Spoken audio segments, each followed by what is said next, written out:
Scout stopped walking before Ryan understood why, and that half-second gap between the dog's certainty and Ryan's comprehension was the gap that changed everything. Not a slowdown, not a hesitation. Every muscle in the German shepherd's body locked at once. Amber eyes fixed on something ahead in the dark that Ryan's headlights hadn't reached yet. A sound came from deep in Scout's chest. Not a bark, something lower and more urgent. The specific sound that Ryan had learned in 18 months of partnership to treat as absolute fact. He stepped out of the patrol car into the cold Oregon night. And then he saw the boy. Before I show you what happened next, drop a comment and tell me what city you're watching from. I want to see how far this story reaches. Hit like, subscribe, and turn on the bell, because what this 8-year-old boy did, and what this dog knew before any of it was spoken, is something that will stay with you long after this video ends. Ryan Cole was 25 years old and had been on the force for 2 years, which meant he was still young enough to believe his badge meant exactly what it said it meant, and experienced enough to have started noticing the places where it didn't. He wore his dark navy uniform with the specific, careful attention of someone who had not yet decided that wearing it was just a job. The patches were clean. The boots were worn but polished. He had grown up in Millhaven Valley, Oregon, the son of a retired officer who had told him once, in the specific, serious way that fathers said things they meant permanently, that good men in uniforms were the difference between a town that survived and one that didn't. Ryan had been trying to live up to that sentence for 2 years. Some nights it was straightforward. Some nights it was not. Tonight, he had not yet decided what kind of night it was. Scout had been restless since they passed the Callister Road turnoff 20 minutes earlier. Not agitated, not displaying any of the alert behaviors he used for active searches, just slightly elevated, ears working through the cold air with more attention than the quiet valley road seemed to warrant. Ryan had noticed and filed it and kept driving. He had learned that Scout processed information before he did, and that the appropriate response to Scout's baseline elevating was not to dismiss it, but to wait and let it resolve into something specific. It had just resolved. The boy came out of the tree line at the edge of Miller Road, running with the desperate, stumbling momentum of a child who had been running for a long time on fear alone, and had finally found something worth running toward. He was 8 years old, wearing a flannel jacket too thin for the temperature, jeans, boots that looked like they belonged to last winter. His dark hair was plastered to his forehead from effort. He nearly went down on the frozen shoulder gravel, and Ryan was already moving, out of the car and across the road, catching the boy by the shoulders before he fell.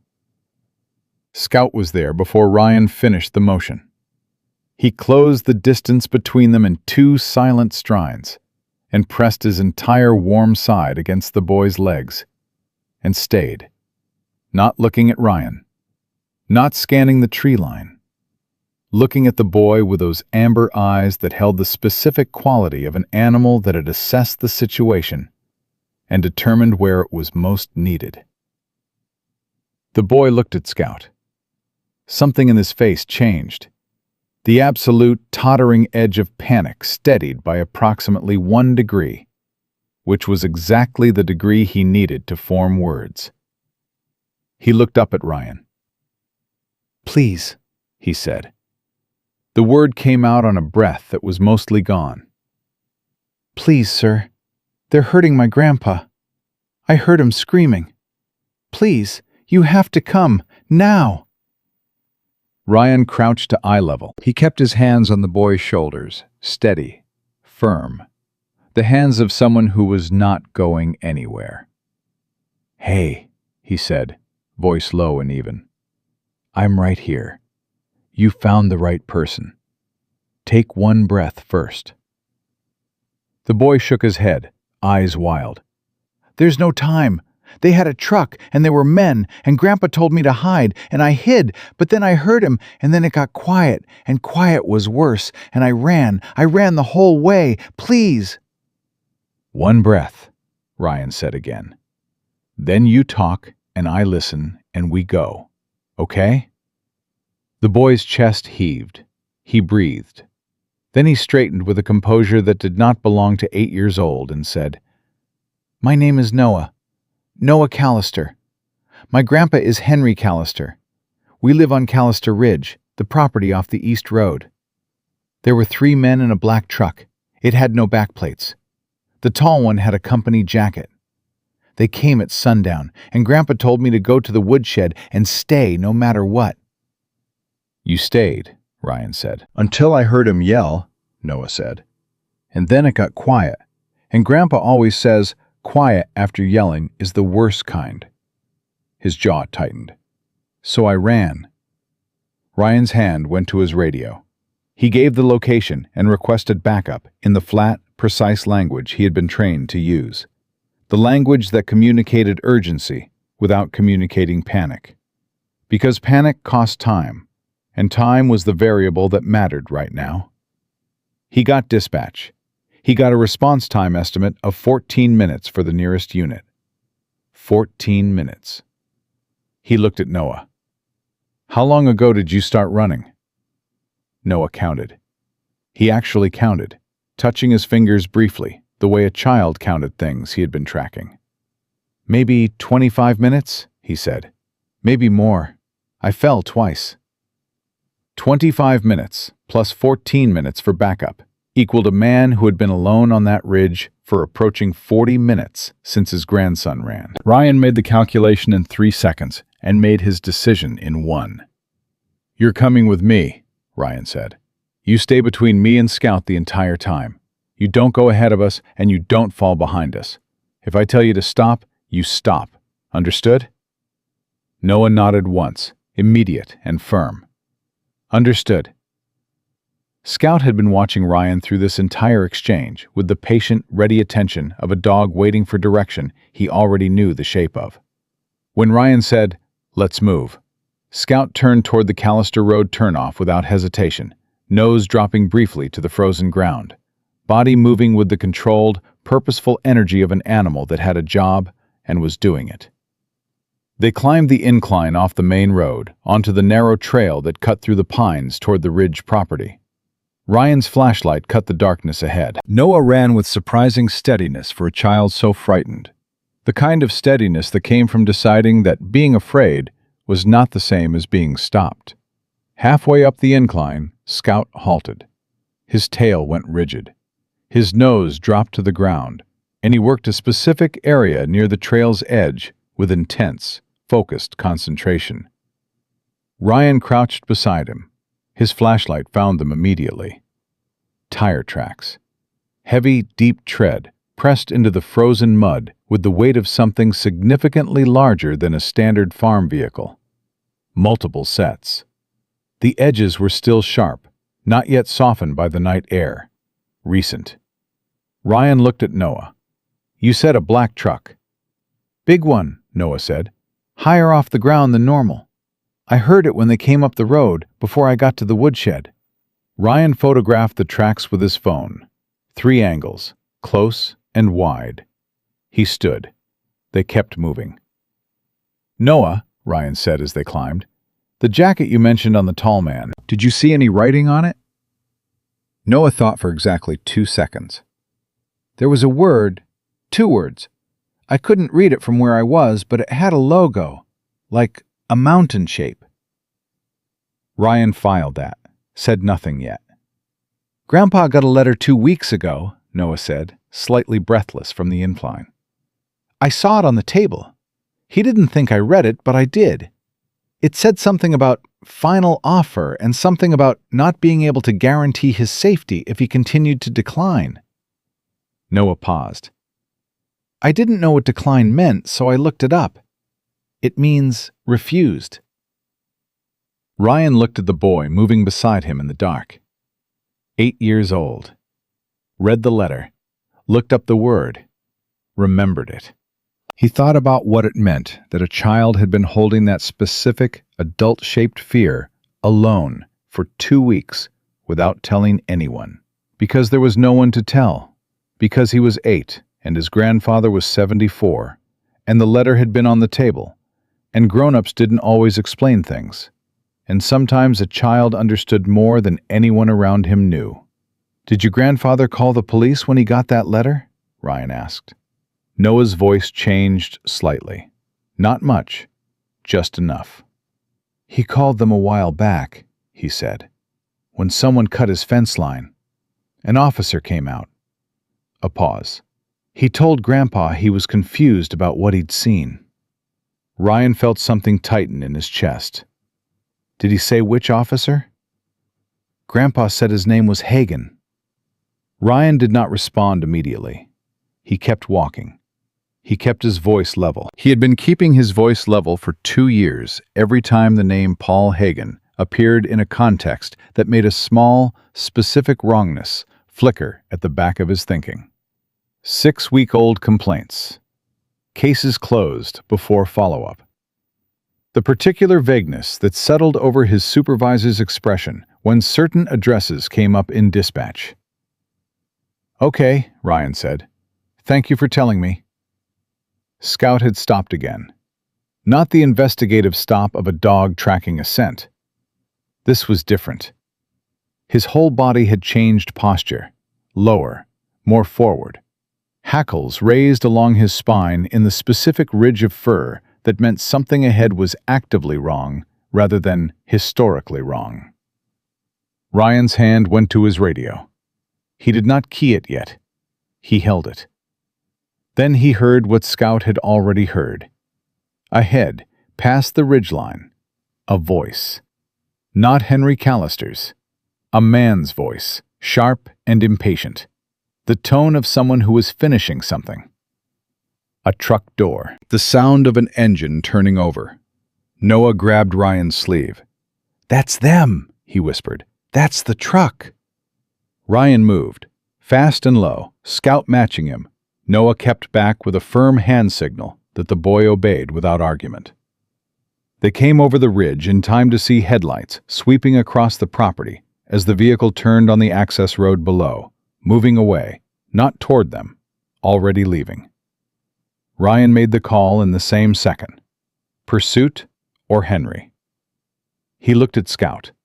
Scout had already turned away from the retreating headlights. He was looking toward the property fence line with an intensity that had only one meaning. "Find," Ryan said. Scout moved. They found Henry Callister at the split-rail fence post at the property's eastern boundary, 30 feet from the barn, wrists bound behind him with rope that had been tied by someone who knew how to tie a person and wanted them to stay that way. He was conscious, but barely, head drooping forward, breathing in short, effortful pulls. The bruising along his jaw and cheekbone was visible even in the flashlight beam. "Grandpa!" Noah was moving before Ryan could stop him, reaching his grandfather's side in 4 running steps, arms going around the old man's waist, face pressing into his chest. Henry's eyes opened. His first word, spoken in a voice scraped raw, was, "Noah." His second word, looking past his grandson's head, was, "Ryan." "I'm here, sir," Ryan said, already kneeling, already drawing his knife for the rope. "I've got you. You're not alone." Henry exhaled, a long, slow breath, the specific exhale of a man who has been holding something alone for a very long time and has just been given permission to put it down. "They tied him to the fence," Noah said, his voice fierce and quiet at the same time. "They actually tied him to the fence." Ryan cut through the rope. The fibers were thick, professional, not hardware store cord. He caught Henry's weight as the old man slumped forward and lowered him carefully to the ground, checking pulse, checking breathing, checking the specific signs he had been trained to check. Pulse present, breathing labored but present. At least 2 ribs that moved wrong under his hands. He was calling for medical as he checked, voice flat and precise, giving location and condition, requesting EMS priority. Scout had not stopped working. He was moving along the fence line with his nose to the ground, systematic and unhurried, reading the frozen earth with the complete attention of an animal for whom this was not just duty, but purpose. Ryan watched him while he kept his hand on Henry's wrist. "Mr. Callister," Ryan said, "can you tell me who sent them?" Henry coughed, and the cough made him wince. "Vantage Land Group," he said. "The man running it is named Strand. Derek Strand. They've been after this property for 4 months. I told them no 4 times. He looked at Ryan with eyes that were bruised and exhausted, but entirely clear. "The last time I told them no, they told me I was making a decision I didn't understand the consequences of." Ryan kept his face neutral. "And tonight was the consequences?" "Tonight was a message," Henry said. "There was a contract. They wanted me to sign it before they left. I didn't." Ryan looked at Noah, who was still pressed against his grandfather's side, one hand in the old man's. Noah was not crying. He was watching Ryan with the same focused, cataloging attention he had been applying to everything all night. Scout barked. One sharp, clear bark, the specific signal Ryan had trained him to give for a significant find. Ryan stood and followed. Scout was standing near the fence post, nose pointed at something partially buried in the frozen mud, where the base of the post met the ground. Ryan crouched and used his pen to flip it clear of the dirt without touching it with his hands. A corporate badge. Lanyard torn, as if it had been caught on the wire and pulled free when someone moved quickly. The logo on the badge was a mountain shape above 2 words. Vantage Land Group. The name in the ID window was Derek Strand, Field Operations Director. Ryan held his flashlight over it and did not move for several seconds. Noah appeared at his shoulder, looking down at the badge with his jaw set and his eyes sharp. "Is that from them?" he asked. "Yes," Ryan said. "So now you can arrest them." Ryan looked at the badge. He thought about Paul Hagen. He thought about a 6-week-old complaint that went nowhere. He thought about what Henry had said in the farmhouse about the officer who told him he was confused about what he'd seen. He thought about the retreating headlights and the 14-minute backup ETA, and the specific wrongness that had been flickering at the back of his thinking for 2 years whenever certain names came up in certain contexts. He bagged the badge. Not in his kit log, in his personal case. "Yes," Ryan said quietly, his voice carrying a weight it had not carried before tonight. "We can arrest them." He looked at Scout, who was watching him with amber eyes that were completely steady, completely direct, and entirely without ambiguity. Ryan Cole was 25 years old, and 2 years into a job his father had told him mattered. He had just crossed a line that could not be uncrossed. He had crossed it not because he was reckless or careless or unaware of what it cost. He had crossed it because the 8-year-old beside him had run 25 minutes through frozen dark on 2 small boots to find the right person. And the right person had an obligation to be worthy of that run. He was going to be worthy of it. Scout pressed against his leg, warm and certain. Ryan picked up his radio and waited for the medical team to confirm they were 2 minutes out. And while he waited, he looked at Henry Callister, sitting against the fence post with his grandson's hand in his. And he understood, with the specific, settling clarity of a decision that has already been made, that the rest of this night was going to require everything he had. He was ready. The medical team arrived at 8 minutes, not 14, which meant someone at dispatch had upgraded the priority after Ryan's call. and Ryan filed that small mercy away alongside everything else he was filing tonight. Two paramedics worked on Henry with the efficient, practiced speed of people who had seen worse and knew that seeing worse did not make this acceptable. They confirmed what Ryan's hands had already told him. 2 cracked ribs, a hairline fracture along the left cheekbone, early-stage hypothermia from the time spent bound and exposed to the cold, and the specific, cumulative damage of a man in his mid-70s who had been struck by people considerably larger than him and had not gone down easily. That last part the lead paramedic mentioned almost in passing. He said, "This man fought back." He said it the way medical professionals mention things that weren't medically relevant but were humanly significant. "There's defensive bruising on both forearms. He didn't just stand there." Noah, standing at the edge of the scene with Scout pressed against his side, heard it. His chin came up by exactly the amount that told Ryan the boy had needed to hear exactly that. Ryan stayed close while they worked, asking Henry the questions that had to be asked before the medications took the edge off his clarity. Henry answered everything, direct and specific, in the flat, factual voice of a man who had spent 74 years not wasting words. He named Strand again. He confirmed the number of men, 3, possibly a 4th, who stayed with the truck. He described the contract they had brought, pre-printed, Henry's name already in the signature field. A notarization date 3 weeks out, as if the signing were a formality they were simply accelerating. "They said the date on the notarization could be adjusted," Henry said. "They said it had been done before." Ryan looked up from his notes. "They told you that directly?" "The tall one did, Strand." Henry coughed, and the paramedic adjusted something, and Henry continued. "He said the county clerk had processed similar paperwork before and would process this without difficulty.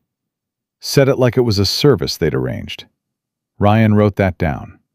He wrote every word of it down in his personal notebook, not the department-issued log. He had stopped writing in the department log 12 minutes ago, when he made the decision with the badge.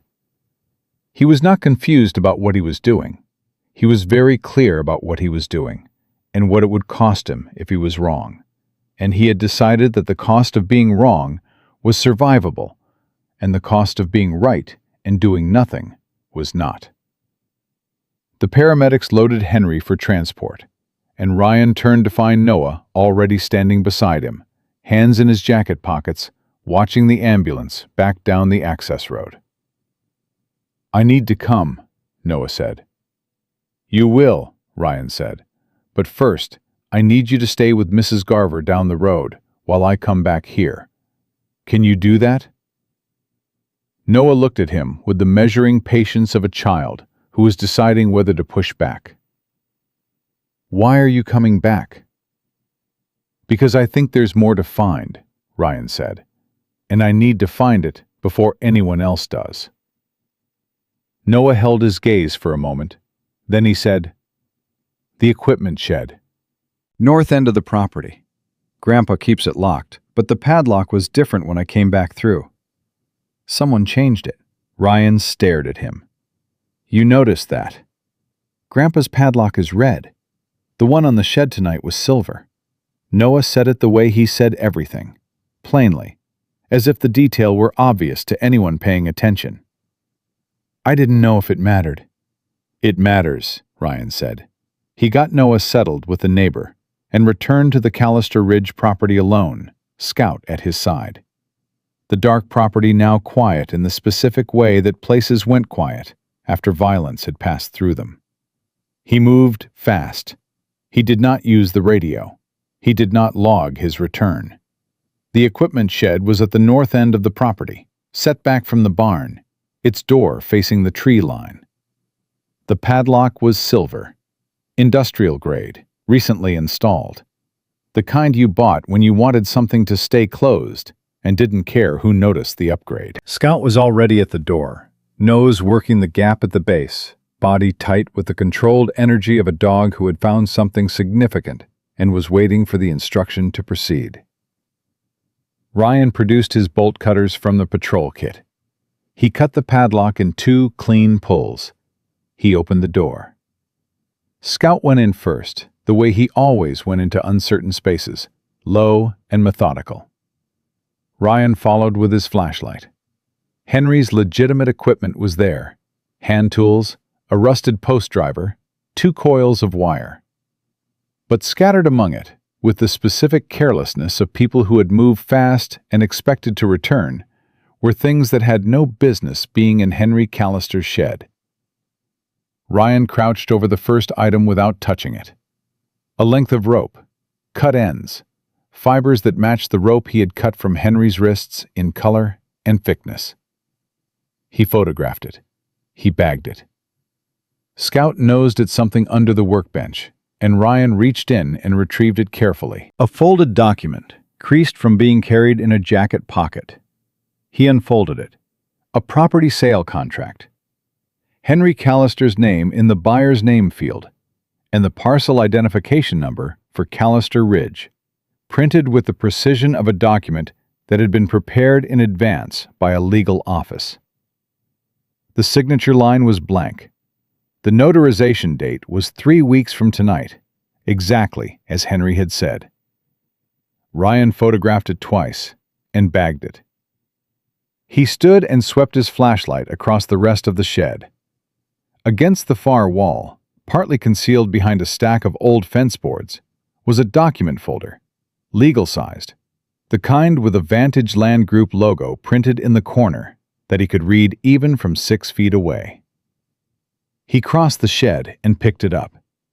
Inside was a development timeline, Phase 1 through Phase 5. Each phase labeled with property names Ryan recognized. 8 properties in Millhaven Valley, their parcel numbers, their estimated acquisition dates, and beside each a status column. 6 of the 8 were marked complete. 1 was marked pending, negotiating. 1 was marked pending, resistant, with a handwritten notation in the margin that said, "Escalate per departmental coordination." Departmental coordination. Ryan read those 2 words 3 times. He felt each reading differently. The first time was confusion. The second time was the specific sickness of a confirmation, arriving for something he had been hoping to be wrong about. The third time was something colder and more useful than either. The stillness of a person who has just finished deciding something and is ready to act on the decision. He photographed every page of the folder. He bagged the folder. He was sealing the last evidence bag when Scout gave a sharp single bark from the shed doorway, and Ryan moved without thinking, stepping to the left of the door in the same motion that killed his flashlight. Because Scout's 1 bark signal meant movement detected, and movement at 11 at night on a property that was supposed to be empty after the medical team left meant something specific. 2 vehicles came up the Callister Road with their headlights on high. Ryan watched through the gap beside the shed door. They parked near the barn. 2 men got out of the first vehicle, moving with the purposeful, unhurried confidence of people who believed the property was unoccupied and they had time. 1 carried a portable shredder. Ryan clocked that immediately. The other carried a flashlight and a messenger bag. They hadn't come back to threaten anyone. They had come to clean. Ryan keyed his radio low. Unit 12, Callister Ridge, East Access. 2 individuals, non-law enforcement, entering private property. No visible weapons confirmed. Requesting backup. He got acknowledgement. 8 minutes. He looked at Scout. Scout was watching the 2 men with the stillness of a dog at the precise intersection of restraint and readiness. Every muscle committed to waiting for the signal. The men reached the shed. One of them tried the door, found it open, and said something to the other in a low voice that Ryan couldn't catch. They stepped inside. Ryan heard the messenger bag open. He heard the sound of papers being moved. He came through the door. Scout came through the door beside him. What happened in the next 40 seconds was efficient and loud, and very much not what the two men had expected their evening to contain. The man with the shredder went down when Scout hit him at knee height with a controlled, targeted impact that took his legs from under him without breaking anything, because Scout had been trained to stop without destroying, and the training held even at full speed.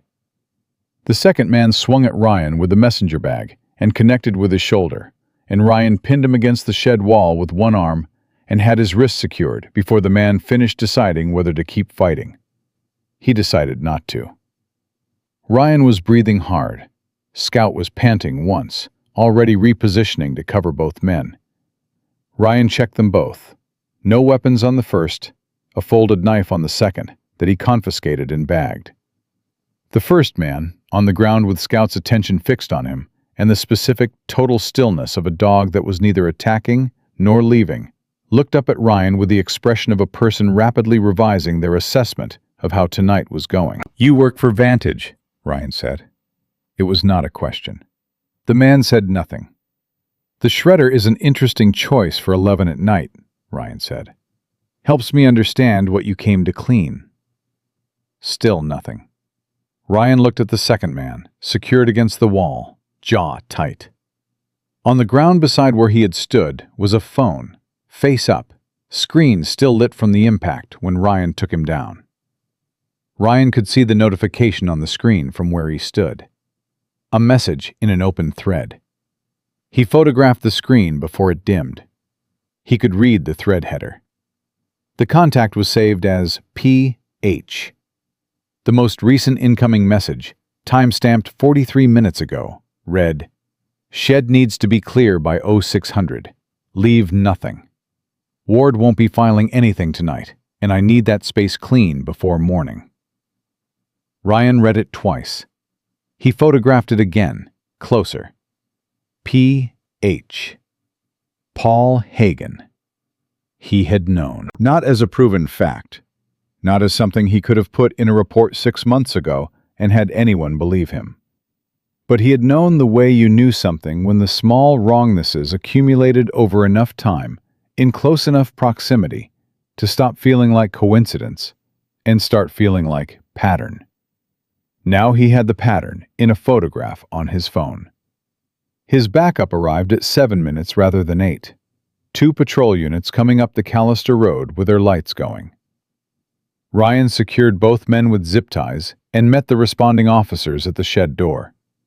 One of them, a younger officer named Graves, who had been on the force for 4 months and had the specific, earnest alertness of someone who had not yet been pressured to look the other way, looked at the men on the ground and then at Ryan and said, "What happened?"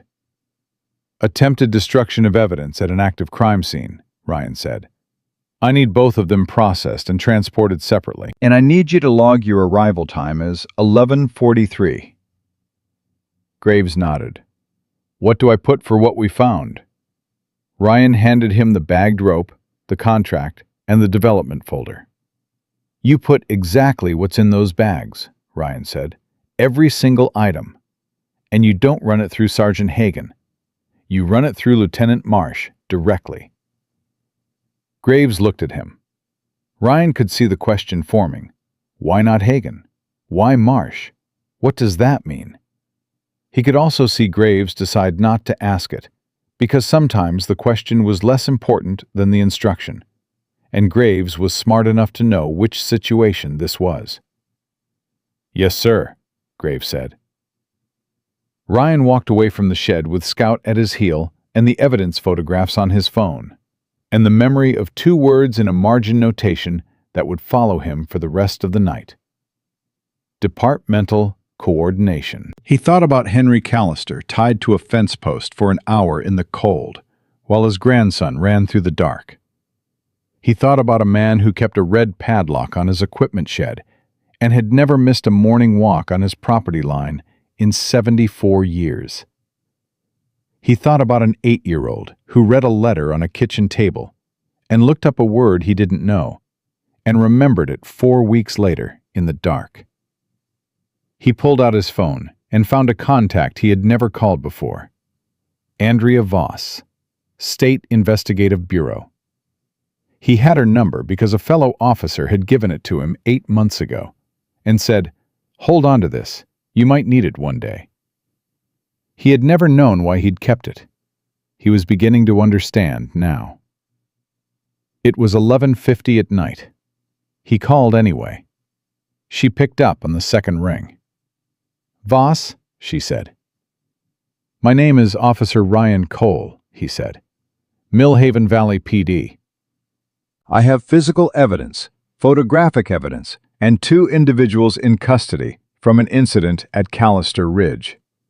And I have a message thread from a Vantage Land Group operative to a sergeant in my department that uses the words, 'I need that space clean.'" A pause. Short. 1 beat.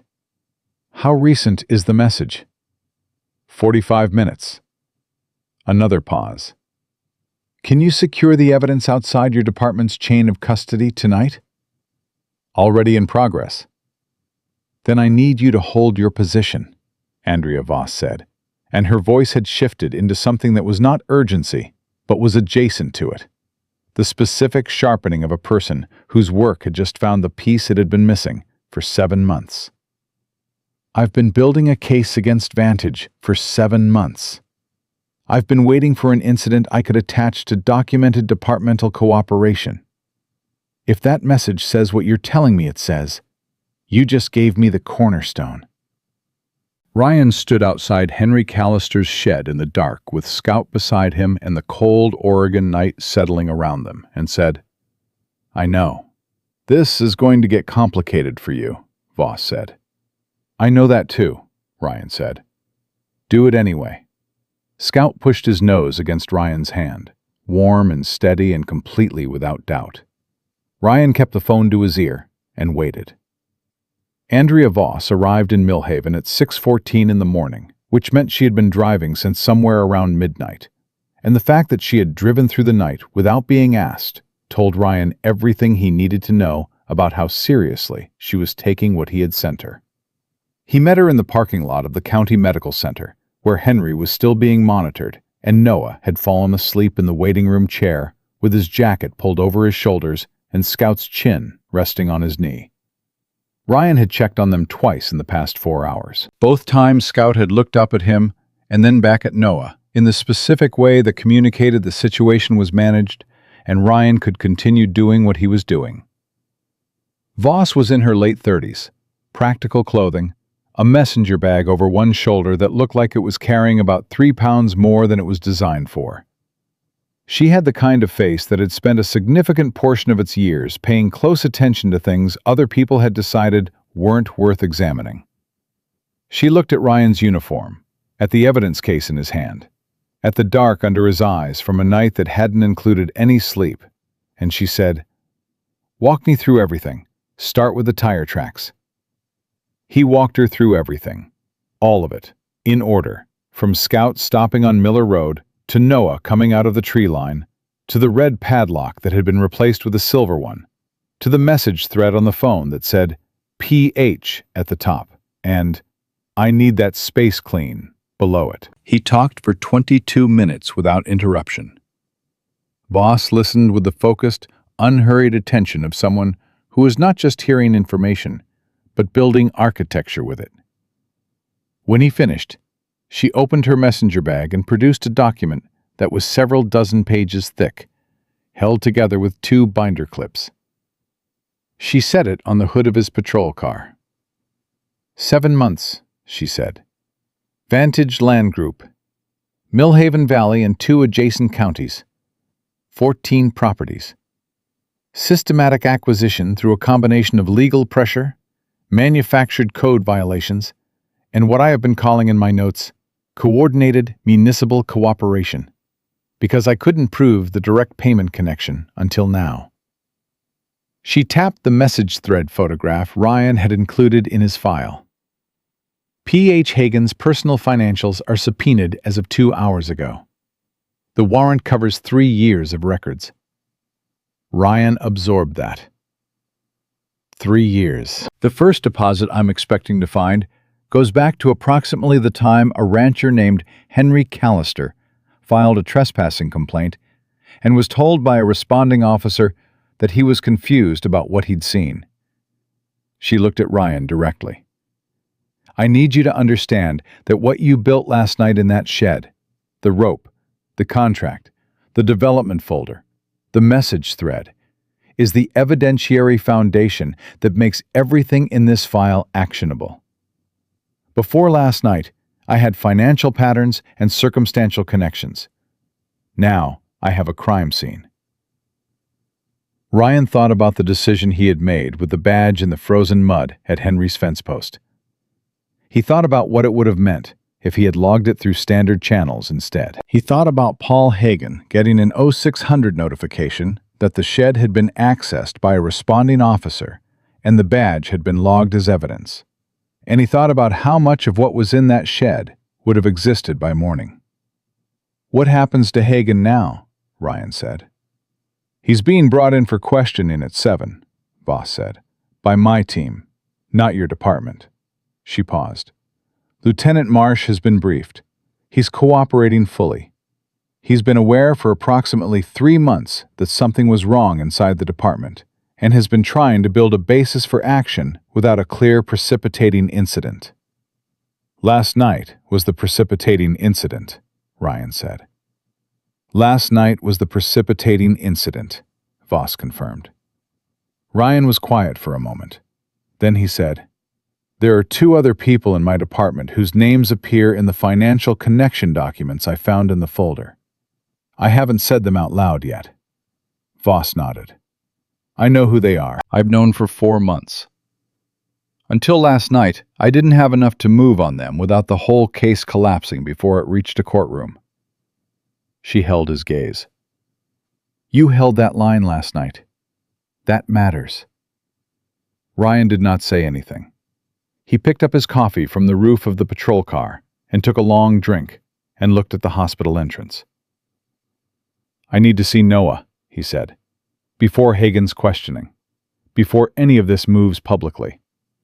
I need to talk to him and to Henry." Voss gave him 45 minutes. Henry was awake when Ryan came in, propped against the hospital bed pillows, with the slightly offended expression of a man who had not been in the hospital bed in 20 years and had not missed the experience. His color was better. The left side of his face was deeply bruised, and his breathing was careful and measured around the wrapped ribs. But his eyes were clear and sharp, and he sat straighter when Ryan came through the door. Noah was already awake, sitting in the chair beside the bed with Scout lying across his feet, and he looked at Ryan with the specific alert readiness of a child who had been waiting for this conversation and had things to say in it. "How are you feeling?" Ryan asked Henry. "Like 2 men half my age hit me for 20 minutes, Henry said. "Which is accurate." He looked at Ryan steadily. "Did you find what you needed?" "I found more than I expected," Ryan said. "And I need to tell you both what happens next. And I need you to understand that it may get difficult before it gets clear." Noah said immediately, "Is Sergeant Hagen in trouble?" Ryan looked at him. The boy had been carrying that since the moment on the ridge when he said the name, and he had been waiting, with the patient, contained tension of someone who had learned that waiting was sometimes what was required, to find out what that name meant in the larger shape of things. "Yes," Ryan said. "He's being brought in this morning." Noah exhaled. Not relief exactly. The release of something that had been held in place by the specific, exhausting effort of a child who understood more than he had been allowed to say. Henry's jaw tightened.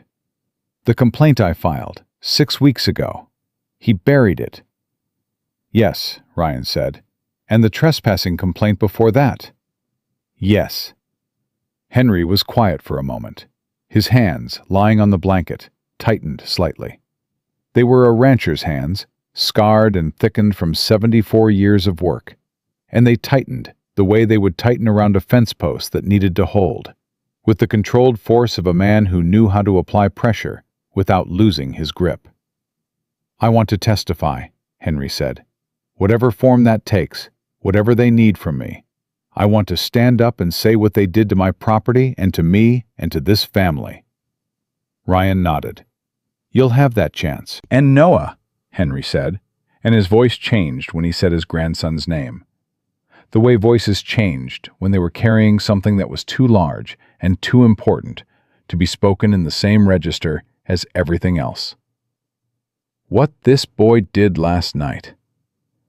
"I know," Ryan said quietly. "He saved my life," Henry said.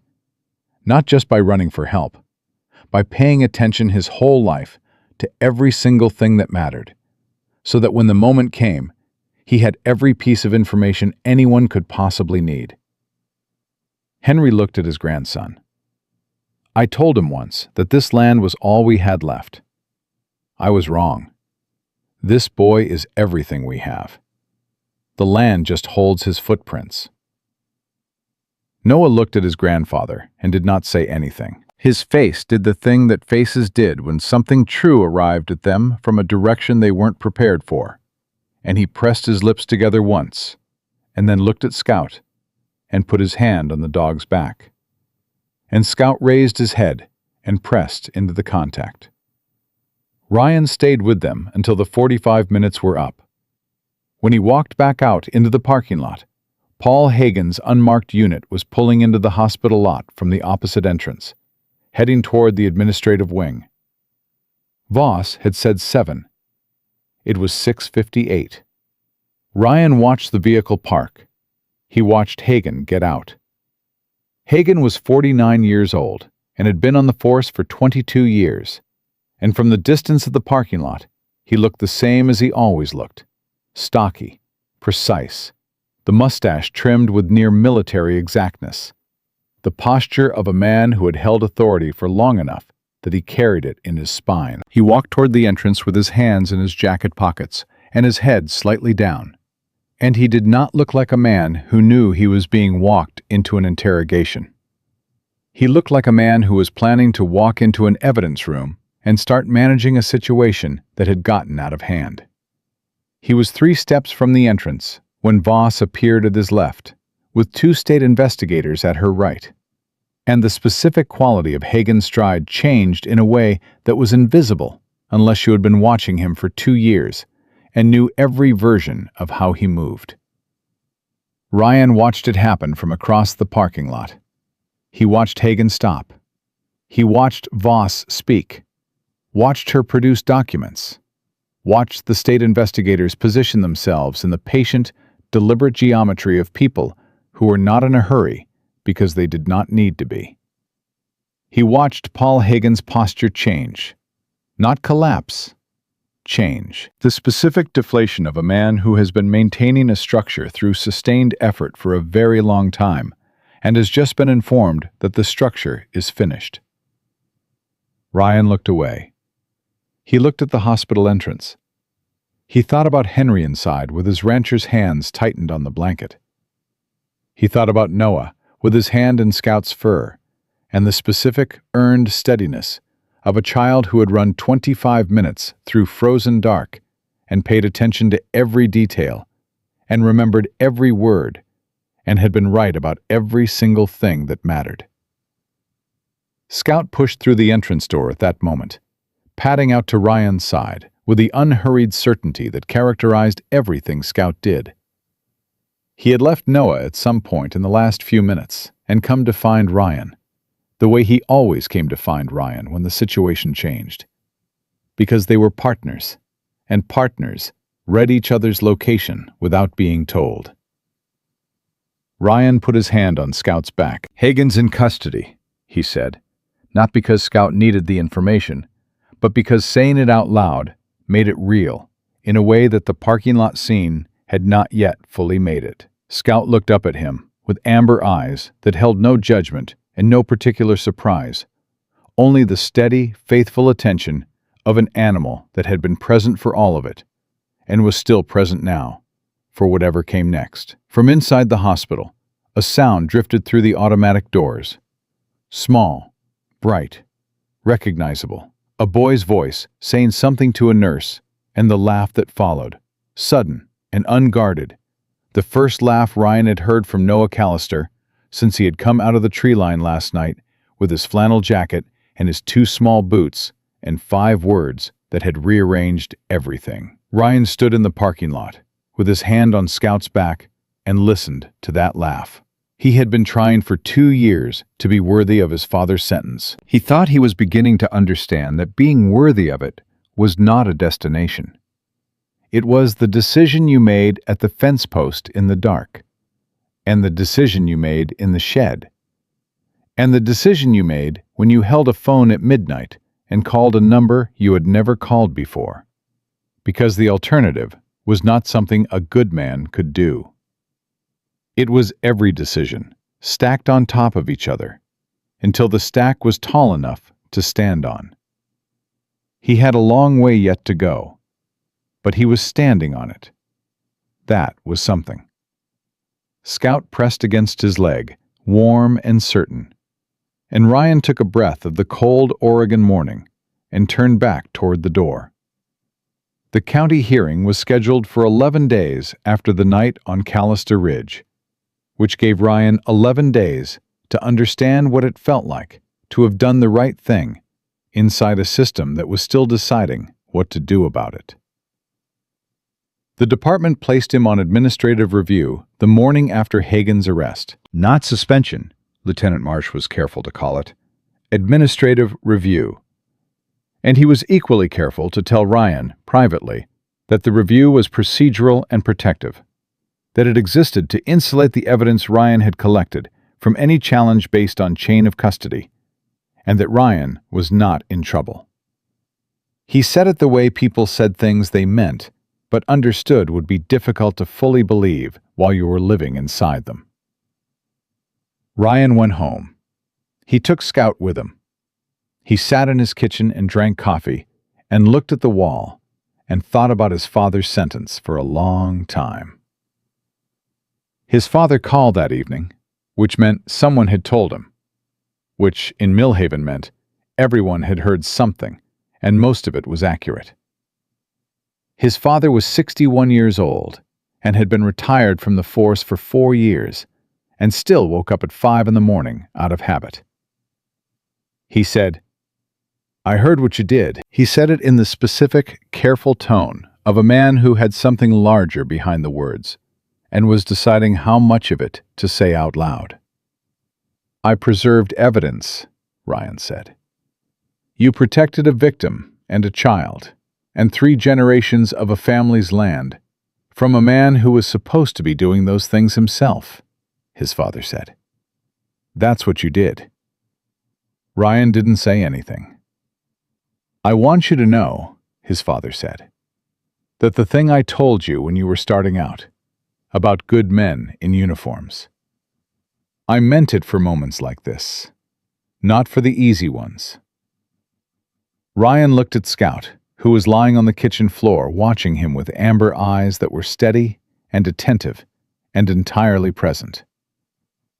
"I know," Ryan said. "I think I finally know."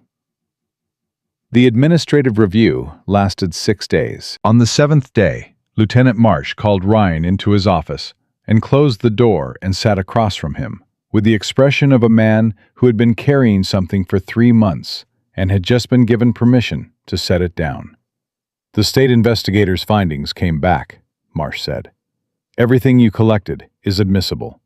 Chain of custody is clean. The method of collection has been reviewed and cleared." He paused. "And there's something else. Hagen gave a statement this morning." Ryan waited. "He didn't deny the payments," Marsh said. 14 months of deposits from Vantage shell companies into a personal account. He said he told himself he wasn't doing anything a dozen other municipal officers weren't doing in similar arrangements across the state. He said he thought the land pressure was just business. Marsh's jaw tightened once. He said he didn't know they were going to assault anyone. "Did you believe him?" Ryan said. Marsh was quiet for a moment. "I believe he told himself that," he said finally. "I don't believe he didn't know what the natural consequence of that kind of arrangement was. There's a point where not knowing becomes choosing not to know. And after 14 months and that many dollars, you've crossed it." Ryan nodded. "The trespassing complaint Henry filed, 6 weeks ago. Hagen filed it under property dispute. Minimal priority. No follow-up required, Marsh said. The system logged it. Nobody touched it. 3 years ago, the original complaint, Hagen responded personally and closed it himself in the field. Marsh looked at the desk. I should have seen the pattern. I have been telling myself for 3 months that I needed more before I could act. He looked up. I was wrong about what more meant. You found what more meant in one night. Ryan said nothing. There was nothing useful to say to a good man acknowledging where he had fallen short. And Marsh was a good man. Ryan had always known that, which was why the admission was something to receive with respect rather than score points against. You're reinstated as of today, Marsh said. Full status. And I want you to know that what you did on Callister Ridge, the entire sequence from the evidence preservation to the Voss call, is being reviewed by the state as a model response for situations involving suspected departmental compromise. Your name is attached to that review. Ryan thought about the badge in the frozen mud, the decision to bag it in his personal case instead of the log, the 11 minutes in the shed photographing documents in the dark with Scout at the door, the midnight call to a number he had held for 8 months without knowing why. I just did what the situation needed, he said. Marsh looked at him for a long moment. Yes, he said. That's exactly right, and you'd be surprised how rare that is. Miles Park had been waiting for Ryan in the parking lot when he came out of the station. The journalist was 32 and looked like a man who had been living on coffee and investigative frustration for 4 months. And the specific alertness in his eyes when he saw Ryan coming through the door was the alertness of someone whose patience had just been vindicated. 4 months, Miles said, falling into step beside him. I've had documents on Vantage's acquisition strategy for 4 months, and every source I tried to confirm through went quiet. I couldn't move the story without inside confirmation. You have it now, Ryan said. I have more than I expected, Miles said. I have the development timeline from the shed. I have the financial connection to Hagen. I have Strand's arrest and Hagen's statement, and the state investigator's preliminary findings. He paused. And I have Noah Callister, if he and his grandfather are willing to talk. Ryan stopped walking. That's their decision, he said, not mine to offer. I know, Miles said. I'm asking if you'll introduce me. Ryan looked at him. Miles Park had been at the local paper for 6 years, writing the kind of stories that irritated powerful people and made ordinary people feel seen. The kind of journalism that never won major awards, because major awards went to publications with larger staffs and better funding, but that mattered precisely because it happened in the places where things like Vantage Land Group counted on nobody noticing. I'll ask Henry, Ryan said. Henry said yes on the condition that Noah was present for the conversation and that Miles understood something before the interview began. Miles accepted the condition and drove out to the Callister Ridge property 4 days after Henry was discharged, on a Tuesday morning when the frost had thickened on the fence rails and the ridge was quiet in the way it got quiet in the deep valley cold. Ryan was there. Scout was there. Noah answered the door with his jacket on already, as if he had been ready and waiting for some time. Miles sat across from Henry at the kitchen table, and Henry talked for 40 minutes in the flat, specific voice he used for everything factual. And Miles wrote everything down and asked questions that were precise and respectful, and showed that he had done the work before he arrived. At one point, Miles asked Henry what he wanted people who read the story to understand. And Henry was quiet for a moment and then said, that this land isn't just property. Every acre of it has my father's footprints in it, and his father's before that. When someone tries to take that through fear and violence, they're not just stealing ground. They're trying to erase a family. Miles wrote it down without embellishing it, which was the correct response to a sentence that needed nothing added to it. Noah was asked one question by Miles, directly toward the end. Miles said, "When you were running through the dark that night, was there a moment you thought about stopping?" Noah considered the question with the gravity he applied to everything. Then he said, "No. I thought about stopping before I started. I was in the woodshed and it got quiet, and I thought, if I go out there, I might see something I can't fix. But then I thought that staying was the same as letting it happen, and I didn't want to be the person who let it happen." He paused. "So I went." Miles looked at him for a moment. He was 32 years old and had been a journalist for 6 years, and he had interviewed people who had done significant things, and he recognized, in the response of this 8-year-old in a flannel jacket at a kitchen table in a farming valley, the specific quality of a person whose moral clarity was not the result of education or experience, but of something older and more essential than either. He wrote it down. The story ran 3 days before the county hearing. It ran in the local paper and was picked up by the State Bureau and 2 regional outlets within 18 hours of publication. By the morning of the hearing, it had been shared widely enough that the county hall was standing room only, with people who had driven from neighboring towns because they understood, in the specific way that rural communities understood threats to the structure that held them, that what had been attempted on Callister Ridge was not isolated, and was not finished, and mattered to everyone who had land or family or both. Ryan was in the hall an hour before the hearing began, standing near the back wall with Scout beside him, watching the room fill. He saw neighbors he recognized from 20 years of growing up in Millhaven. He saw farmers and ranchers who had been among the 14 properties in Vantage's acquisition timeline, several of them holding the printed version of Miles's story, with the specific, purposeful grip of people who had brought documentation to a place where documentation was going to count. He saw Derek Strand arrive with his attorneys and be directed to a seat at the front table, where the quality of the light was less forgiving and the distance to the exit was greater. Strand sat with the controlled composure of a man who had been in difficult rooms before and believed the room was manageable. He looked at the assembled crowd, and his composure held. Then his eyes found Ryan, standing at the back wall with his dark navy uniform and his badge and Scout at his left heel. And something in Strand's expression changed. Not fear, not guilt. The specific recalculation of a man who had built a business model on the assumption that certain kinds of resistance would not materialize in the places he operated, and was currently updating that assumption. Ryan held his gaze for a moment. Then he looked away, because holding it was not the point, and never had been.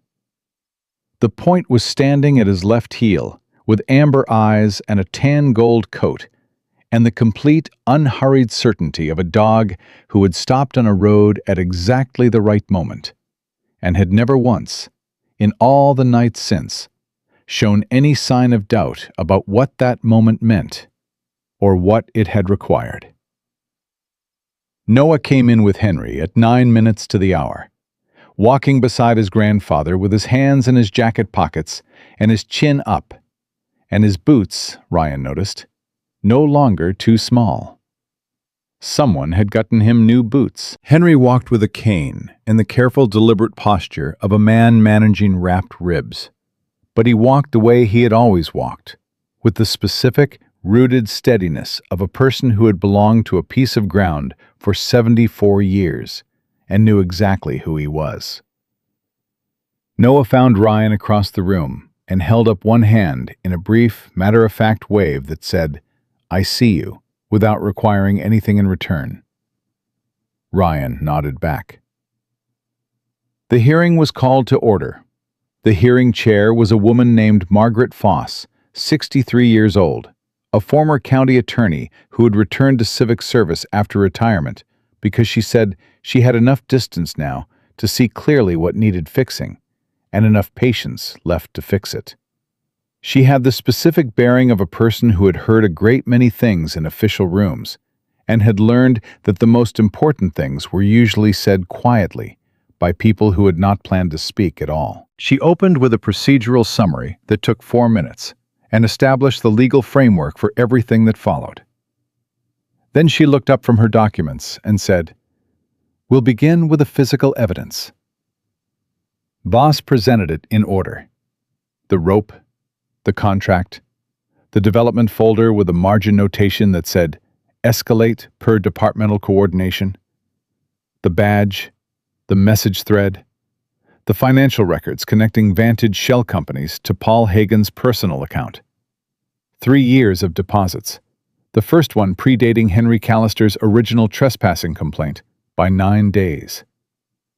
She presented each item in the flat, authoritative language of a state investigator who had been building toward this room for 7 months and had arrived in it completely prepared. The gallery absorbed each piece with the specific, cumulative weight of people who had been living adjacent to something wrong for a long time, without being able to name it, and were now watching it named in sequence, item by item, until the shape of the whole became undeniable.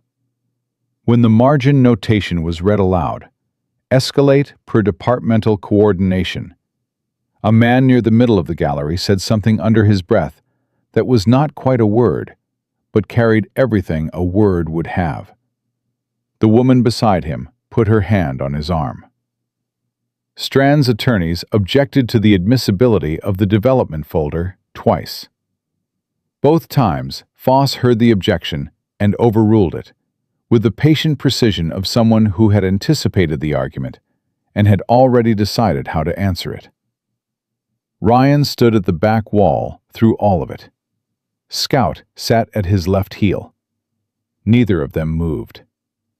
Then Voss said, "We'll hear from the complainant." Henry Callister made his way to the front with his cane and his careful, deliberate gait, and the wrapped ribs that made every breath a managed decision. And he sat in the chair at the center of the room and looked at the counsel with clear eyes and began to speak. He did not use notes. He did not need them.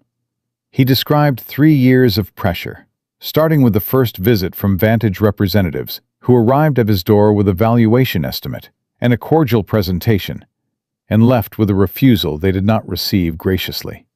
He described the fence line cut, the trespassing complaint he filed, and the officer who told him he was confused about what he'd seen, the escalating letters, the final offer notice, and the line about not being able to guarantee his safety.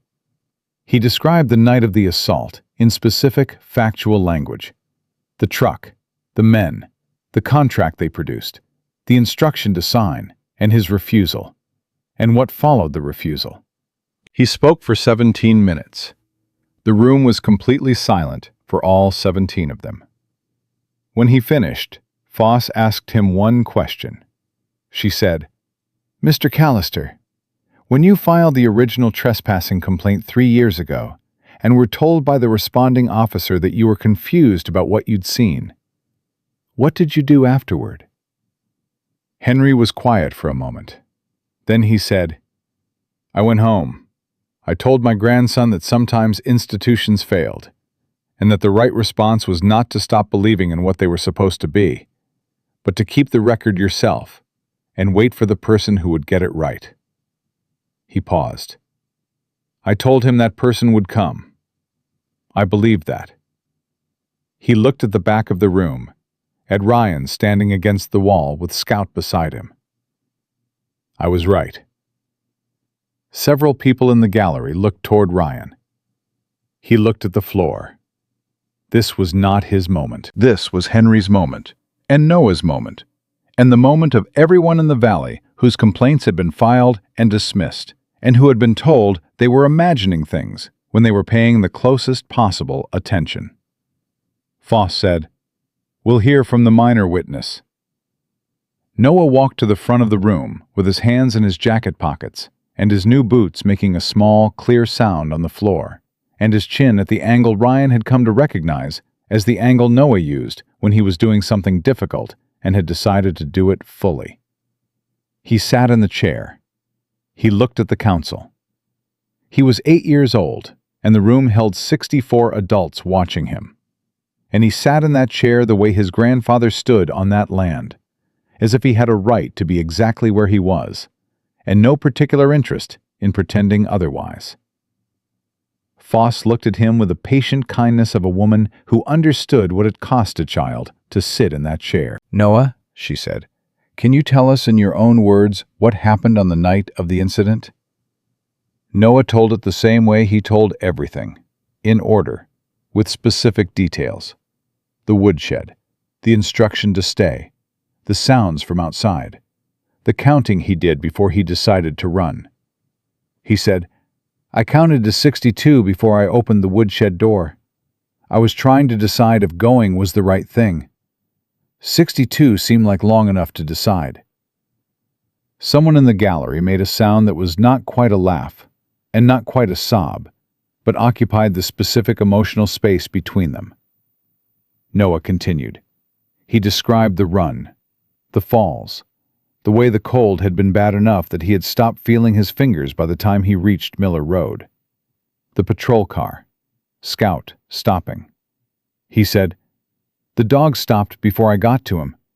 He was already looking at where I was going to come out before I came out.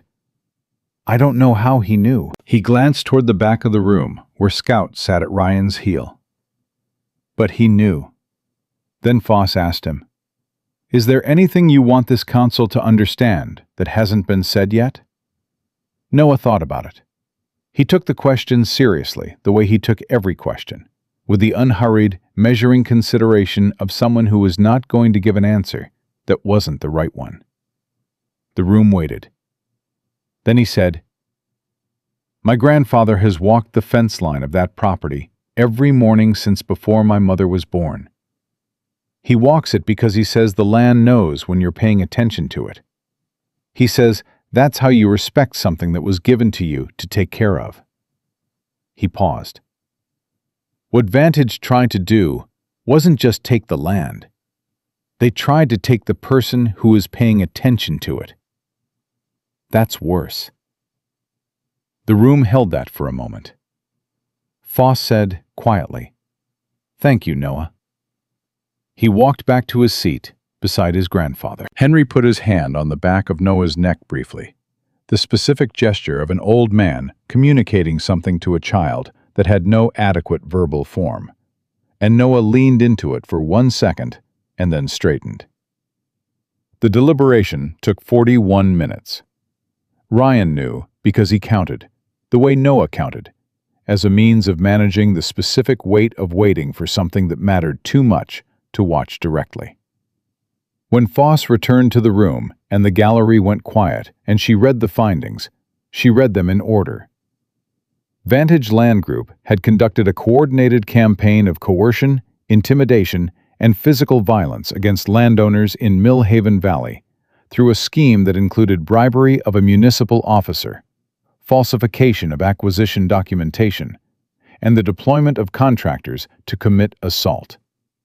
Derek Strand was formally referred to the district attorney for prosecution on charges that the finding listed across 2 full paragraphs. The Callister Ridge property was confirmed as exempt from any acquisition claim under a county preservation emergency order effective immediately. The state investigators' findings regarding departmental corruption were accepted in full and forwarded to the Attorney General's office for prosecution of the individuals named. Then, Foss said one thing that was not in the formal language of the findings. She looked at the gallery, at the room full of Mill Haven Valley people who had driven from neighboring counties and who were sitting with their printed copies of Miles Park's story and their own private inventories of the complaints that had been dismissed and the years of pressure and the specific exhaustion of people who had been fighting something they couldn't prove. And she said, "This county owes an accounting to the landowners whose complaints were mishandled or suppressed over the past 3 years. That process begins today." The gallery did not erupt. They did not cheer. What happened was quieter and more complete than either of those things. It was the specific, collective exhale of a room full of people who had been holding something for a long time and had finally been given permission to put it down. Ryan stepped outside before the formal close of proceedings. He needed the cold air. Scout followed him, and they stood on the steps of the county hall in the November morning. And Ryan looked out at the valley, at the ridgeline in the distance that held Callister Ridge.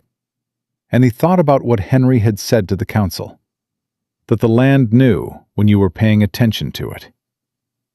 He thought it was probably true of more things than land. He was standing there when Noah came out through the doors behind him, having clearly disengaged from the proceedings with the purposeful efficiency of someone who had done what was required inside and had decided the outside was where he needed to be. He stood beside Ryan and looked out at the ridgeline. "It's over," Noah said. "The hearing is over," Ryan said. "The rest takes longer. The prosecution, the restitution process. Those things take time." Noah nodded. He was not disappointed by this. He was the kind of person who understood that real things took the time they took. "But Grandpa keeps the land." "Grandpa keeps the land," Ryan confirmed. Noah was quiet for a moment. Then he said, "Officer Cole, can I ask you something?" "Yes." "When you put the badge in your personal case instead of the log, did you know that was the right thing, or did you just do it?" Ryan considered the question honestly, which was the only way to answer Noah Callister. "I knew it was the necessary thing," he said. "I trusted that necessary and right were the same thing in that situation, but I didn't know for certain until later." Noah absorbed this. "Grandpa says that's what faith is," he said. "Doing the necessary thing before you know for certain how it ends." Ryan looked at him. 8 years old, in a flannel jacket with new boots, and the specific, clear-eyed gravity of a person who had been paying attention their entire life and had arrived at conclusions that most people twice his age were still working toward. "Your grandfather is right," Ryan said. Scout pressed against Noah's side, and Noah put his arm around the dog's neck, and they stood there together, the boy and the dog, in the cold November morning, outside the county hall, where something that had been wrong for 3 years had just been named and addressed and started on the long road toward being right.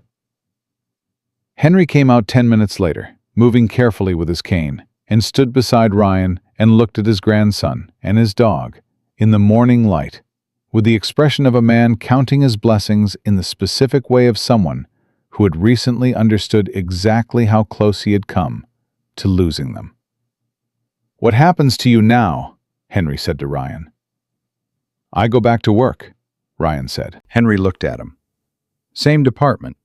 Different department, in important ways," Ryan said. "Marsh is running it the right way. The people who weren't are gone." He paused. "And I'll know better what to look for." Henry nodded slowly. He looked out at the ridgeline. "I'm going to fix the north fence this week," he said. "The posts have been loose since spring, and I've been putting it off." He looked at Ryan. "I'd appreciate a hand if you have a morning free." Ryan looked at the old man, at the 74 years of him, at the bruises still visible along his jaw in the pale light, at the cane and the careful breathing and the complete, unshaken dignity of a person who had been tied to his own fence post and had refused to sign a paper that would have ended 3 generations of his family's relationship with their land. "Yes, sir," Ryan said. "I'll be there." 3 weeks later, on a Saturday morning with frost on the fence rails and the ridge quiet under a clear sky, Ryan and Henry fixed the north fence. Noah carried posts. Scout supervised from a position of strategic observation near the barn, moving periodically to check on each of them with the attentive, proprietary interest of a dog who had decided this property was his responsibility. They worked for 4 hours and talked the way people talked when they were working together, in the brief, specific exchanges that said more than their surface.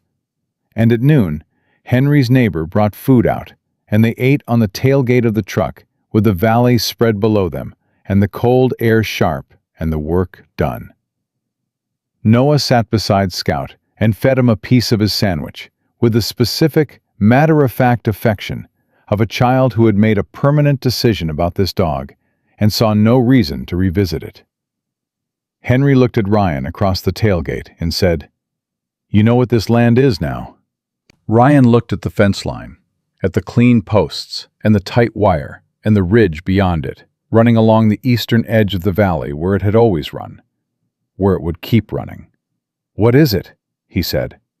"Proof," Henry said, "that the right person showed up."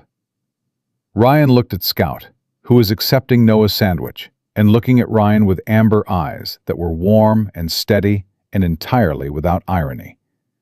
He thought about a boy running out of the tree line at the edge of Miller Road. He thought about a dog stopping before a human understood why. He thought about a red padlock replaced with a silver one, and an 8-year-old who noticed the difference. He thought about his father's sentence, the one he had been carrying for 2 years, and had finally understood on a frozen ridge in the dark at the moment he put a badge in his personal case instead of the log. Good men in uniforms were the difference between a town that survived and one that didn't. He had been trying to live up to that sentence. He was still trying. He would keep trying. That was the work, not the moment of decision, but the accumulation of every decision before and after it. The stack of choices made in the right direction until the stack was what you stood on and what you were. Scout pressed against his leg. Ryan put his hand on the dog's back and felt the warmth of it, and looked at the valley and the ridge and the fence they had fixed together, and understood with the quiet, certain fullness of something that had arrived at its right place, that he was exactly where he was supposed to be, doing exactly what he was supposed to do, in the company of exactly the people and the one dog that made it mean something. Some things the darkness tried to take belonged so completely to the people who held them that no amount of money or pressure or institutional corruption could change what they were. And the only thing required to keep them was someone willing to show up in the dark and do the necessary thing before knowing how it ended, and keep doing it, and keep doing it, until the light came back. The light had come back to Callister Ridge.